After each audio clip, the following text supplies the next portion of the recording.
नमस्कार, मैं Manisha Sharma NYU news से आज फिर देश का मुद्दा लेकर आपके सामने हाजिर हूं। जैसा कि आप सभी लोग जानते हैं कि मार्च के महीने से पहले लॉकडाउन बार बार एक्सटेंड होते रहे और उसके बाद स्कूल कॉलेज सब बंद कर दिए गए। अब भी 31 जुलाई तक स्कूल कॉलेजेस बंद हैं। लेकिन इस कोरोना काल में जिस प्रकार से स्कूल कॉलेजों ने बच्चों के अभिभावकों से बच्चों की फीस की डिमांड की है और उस पर अगर लेट हुए हैं तो लेट फीस लगाने का भी नोटिस बच्चों के अभिभावकों को दिया है। तो इसी बात पे आज हम चर्चा करने जा रहे हैं। मैं आप लोगों का अपने सभी मेहमानों से परिचय करा दूं। हमारे साथ डॉक्टर ऋषिपाल मलिक जी हैं जो प्रिंसिपल हैं इंटर कॉलेज में। हमारे नमस्कार ऋषि जी, आपका बहुत बहुत स्वागत है NYU न्यूज में। धन्यवाद। हमारे साथ एडवोकेट तरुण मिश्रा जी हैं राजस्थान से, जो वॉइस नाम की एक संस्था चलाते हैं और सोशल एक्टिविस्ट हैं। हमारे साथ एडवोकेट ज्योति राजश्री जी हैं। हमारे साथ बेंगलोर से MBA और पूना यूनिवर्सिटी में पढ़ा चुकी नेहा गौड़ जी हैं और हमारे साथ एक हाउस वाइफ अनुप्रिया शर्मा जी है। आप सभी मेहमानों का NY न्यूज में बहुत बहुत स्वागत है। सब नमस्कार जी। सबसे पहले मैं डॉक्टर ऋषिपाल मलिक जी के पास जाना चाहूंगी। ऋषिपाल जी, आप प्रिंसिपल हैं एक इंटर कॉलेज में। इस कोरोना काल में जब भारत की सब पूरी जनसंख्या और अभिभावक वर्ग एक आर्थिक तंगी के दौर से गुजर रहे हैं, स्कूल कॉलेज बंद कर दिए गए हैं, एग्जाम कैंसिल कर दिए गए हैं, चाहे वो बोर्ड के हों, कॉलेज के हों या स्कूलों के हों, और जान के लाले पड़े हुए हैं। ऐसे में मार्च के तुरंत बाद जैसे ही मई और जून आई, स्कूल कॉलेज ने अपनी क्वार्टरली या 6 मंथ वाली या ईयरली फीस के बिल बच्चों के अभिभावकों को थमा दिए। जब आज भारत की जनता बेरोजगारी, कोरोना काल, बॉर्डर पे टेंशन, आर्थिक तंगी और इस तरह के माहौल से गुजर रही है, आप तो क्योंकि मेरठ में प्रिंसिपल हैं, आपके सामने तो 4 दिन पहले बहुत बड़ी न्यूज आई है कि आनंद हॉस्पिटल के मालिक ने सुसाइड कर लिया आर्थिक तंगी के रहते हुए। ऐसे में आप स्कूलों कॉलेजों के इस कदम को, फीस लेने वाले कदम को कितना उचित या अनुचित मानते हैं डॉक्टर साहब, ये मैं आपसे जानना चाहूँगी। देखिए जी, जैसा कि कोरोना काल है, एक संकट काल है, पूरे विश्वव्यापी एक ये महामारी है। इससे प्रत्येक व्यक्ति किसी न किसी रूप में पीड़ित है, प्रभावित है, कुछ आर्थिक रूप से, और अभी सभी जो गार्जियंस हैं उन लोगों की ये अपेक्षा है कि विद्यालय जो है उनकी फीस माफ कर दें।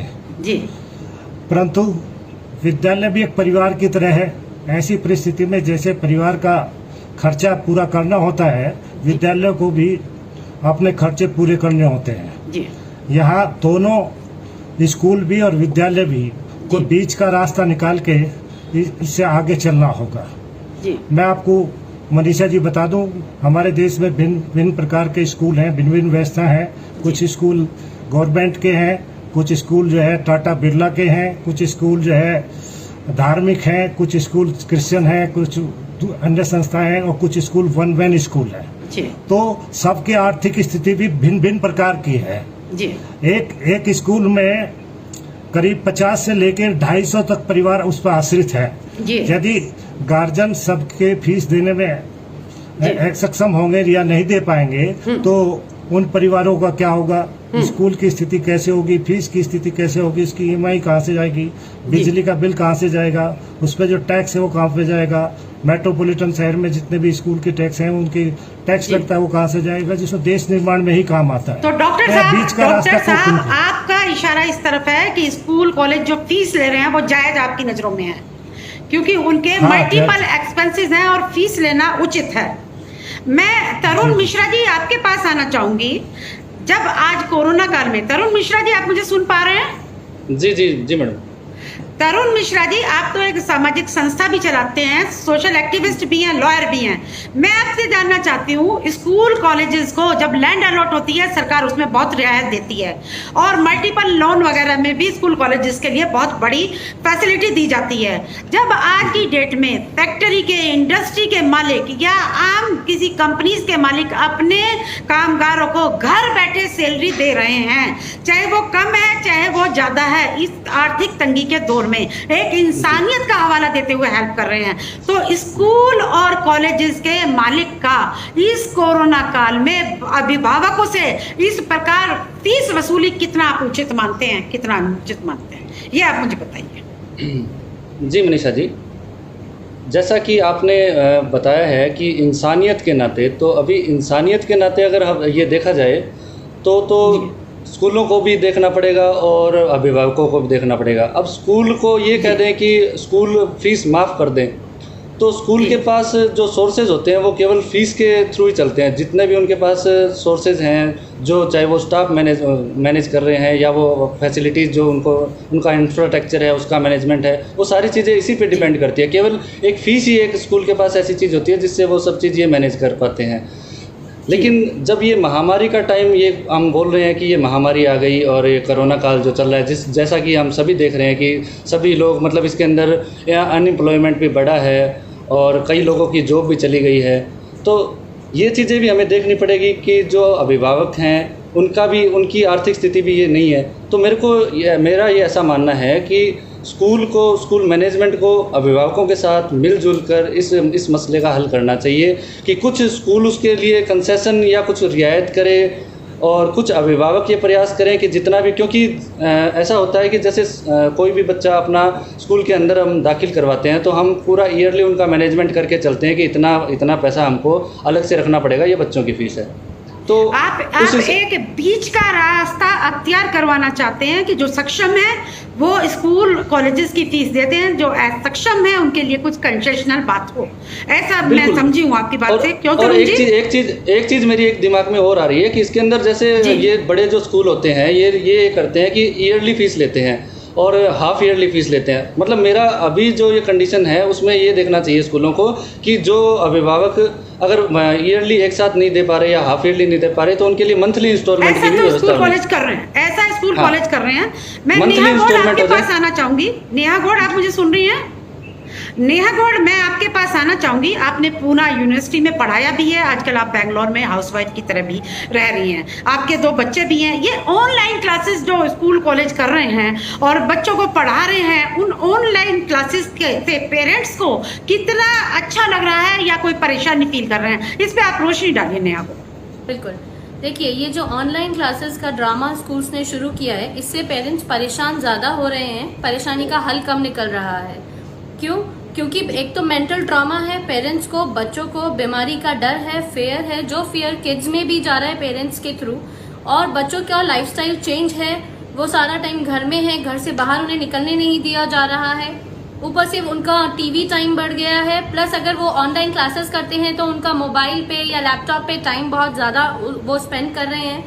तीसरा चीज़ ये है कि वो पेरेंट्स के पास इतने रिसोर्सेज नहीं है। अब जैसे किसी के 2 बच्चे हैं, जैसे मेरे खुद के 2 बच्चे हैं, तो मुझे उसके लिए इतने रिसोर्सेज चाहिए कि मुझे 2 लैपटॉप, क्या मैं 2 लैपटॉप लूँ ऐसे इस समय में, जिस समय में कि आर्थिक तंगी चल रही है, कंपनियां आधी सैलरी दे रही हैं, घर से काम करवा रही हैं, अब हम मेड का, कुक का, क्लीनिंग का सब काम हमें खुद करना पड़ता है, ऊपर से बच्चों का स्कूल का टाइम भी हम ही निकालें, तो और साथ में फीस हम स्कूल को दें, टाइम और रिसोर्सेज हम अपना यूज करें, उससे हम लोग बहुत ज्यादा स्ट्रेस में आ गए हैं। बच्चे खुद बच्चे भी बहुत स्ट्रेस में।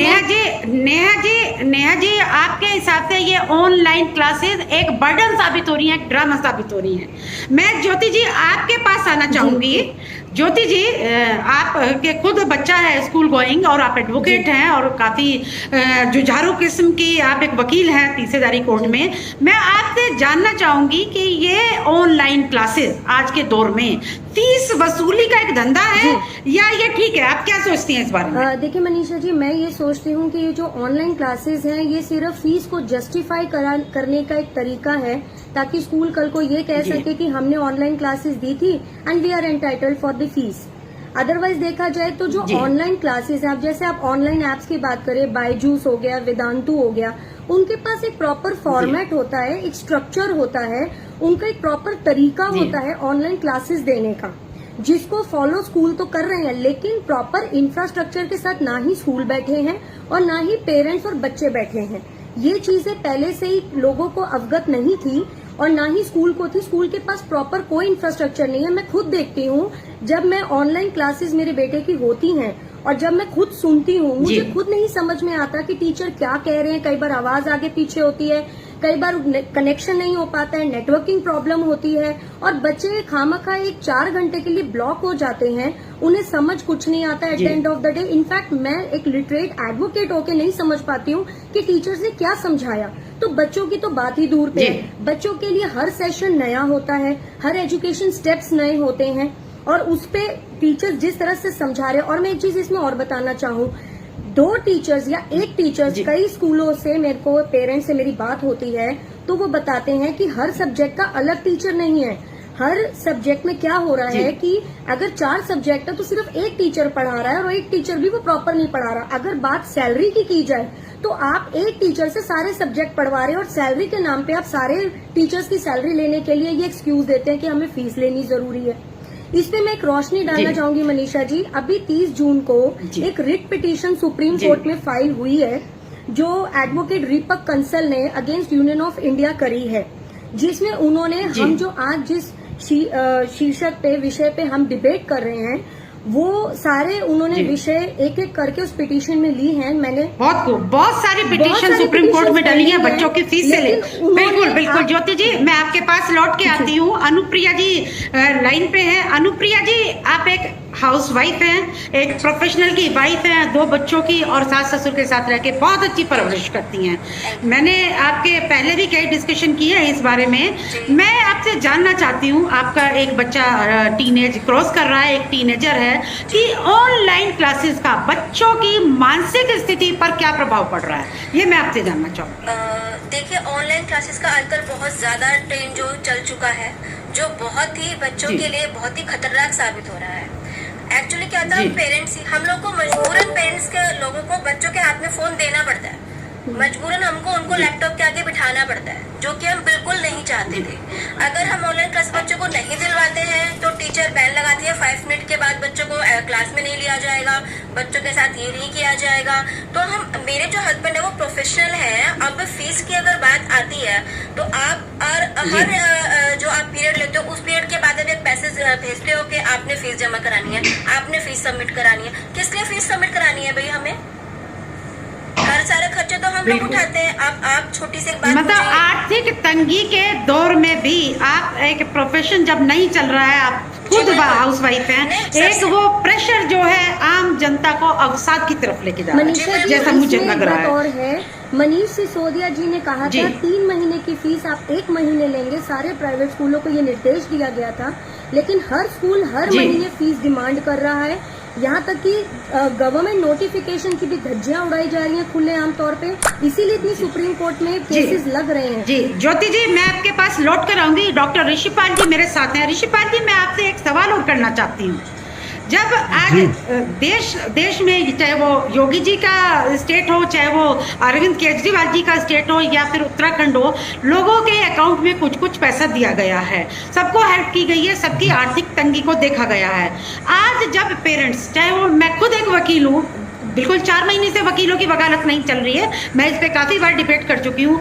जब आज एक पेरेंट्स कमा नहीं पा रहे हैं, उसमें प्रोफेशनल भी हैं, सैलरी आधी मिल रही है या नहीं मिल रही, बहुत सारे लोगों की नौकरी चली गई, लोग अवसाद से घिरे पड़े हैं। और उस अवसाद में खास करके मिडिल क्लास जो है, गरीबों के खातों में थोड़ा पैसा आ गया, उनको राशन मिल गया। एक मिडिल क्लास जो ये सब भी ना किसी से हाथ फैला के मांग सकती है और ना ही लाइनों में लग के राशन लेके आ सकती है। क्या सरकार को कुछ कदम नहीं उठाने चाहिए?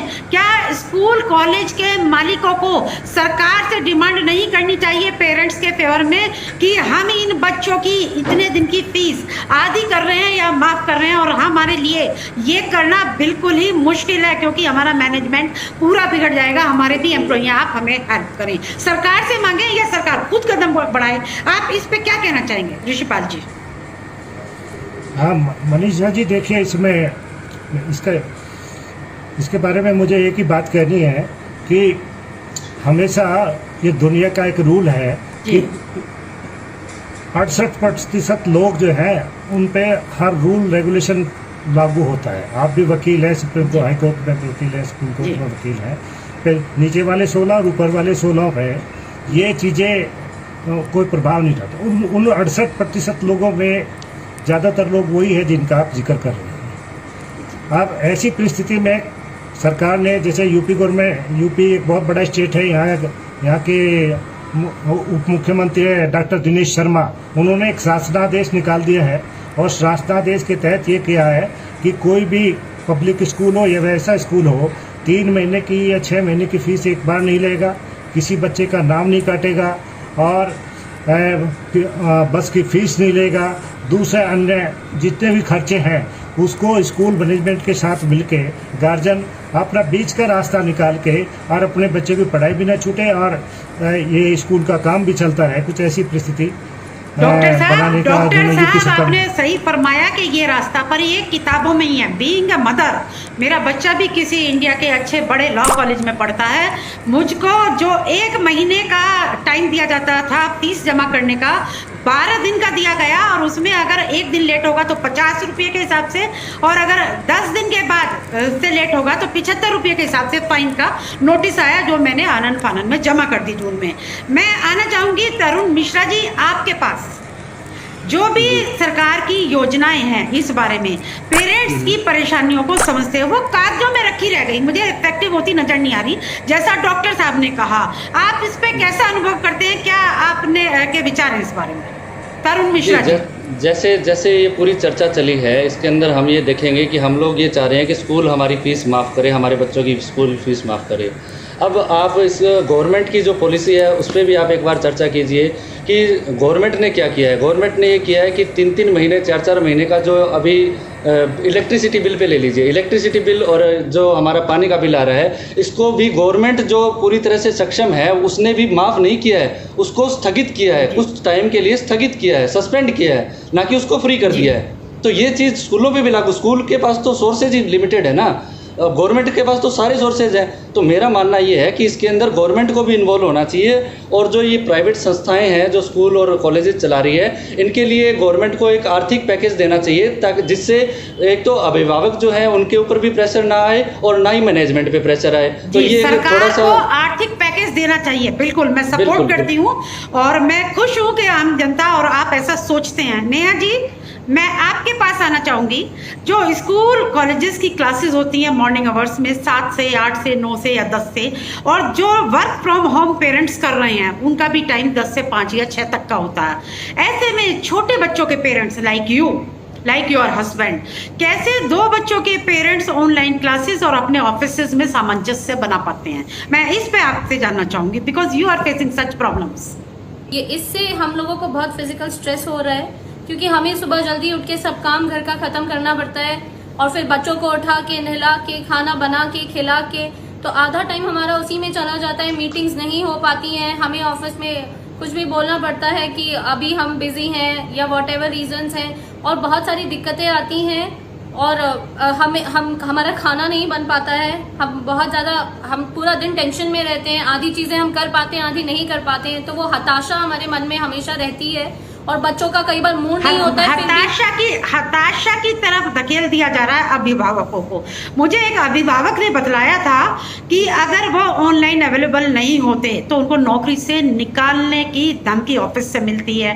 अगर वो अपने बच्चे का होमवर्क कराने के लिए ऑनलाइन क्लास में छोटे बच्चे के साथ नहीं बैठते तो स्कूल की तरफ से डांट पड़ती है। एक हताशा, एक अवसाद, डिप्रेशन की तरफ निकलते जा रहे हैं अभिभावक। मैं ये कहना चाहूंगी कि पेरेंट्स को इतना प्रेशराइज वो फील होते हैं कि अगर बच्चे को एक असाइनमेंट मिला और वो पूरा नहीं कर पाया, नेक्स्ट क्लास में वो जाने से डरने लगता है, उसको टेंशन आती है, उसका मन नहीं होता है बैठने का, पेरेंट्स उसे फोर्स करते हैं, बच्चा अजीब बिहेव करता है, और पूरा दिन वो डरा घबराया घूमता है घर में भी, और माँ बाप भी परेशान रहते हैं। अभिभावकों के साथ साथ बच्चे को भी अवसाद की तरफ धकेला जा रहा है इन ऑनलाइन क्लासेस के बहाने जो है।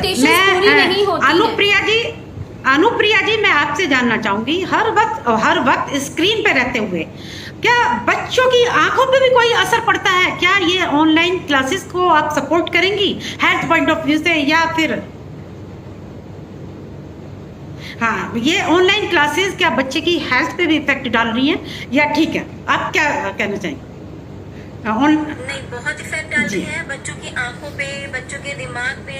मेरा छोटा बच्चा जो ऑनलाइन क्लासेस लेता है वो हर 10 मिनट बाद वो इरिटेट हो जाता है। अच्छा। हम उसको फोन देते हैं कि बल्कि मैं वही बात रिपीट करना चाहूंगी, जिस चीज से हम भागते थे, हम बच्चों से फोन छीनते थे, आज हमें वही बच्चों के हाथों में फोन देने पड़ते जी। हैं कि बेटा क्लास लो, आपकी क्लास है, जिसमें कि सिर्फ 15 मिनट की क्लास होती है एज ए जी। फॉर्मेलिटी। उसमें कुछ नहीं होता 15 मिनट की क्लास जी। में, जिसमें कि फीस की जो स्लिप है वो पूरी आती है। अब इस आर्थिक मंदी के दौर में जी। इतना कोरोना का यहाँ पे चल रहा है, ऊपर से होल्डो होमवर्क्स में क्या आता है, आपको चार्ट बनाना है, आपको ये वाली पिक्स लगा करके पेस्ट करके लगानी है, जिसमें कि वो होमवर्क हमारा मुद्दा नहीं है, आर्थिक है। ज्योति जी, मैं आपसे ये जानना चाहूंगी, जब स्कूल के फीस के बिल आते हैं, जो मैंने खुद भी पर्सनली देखे हैं, वो उसमें सभी टोटल बिल आ रहा है।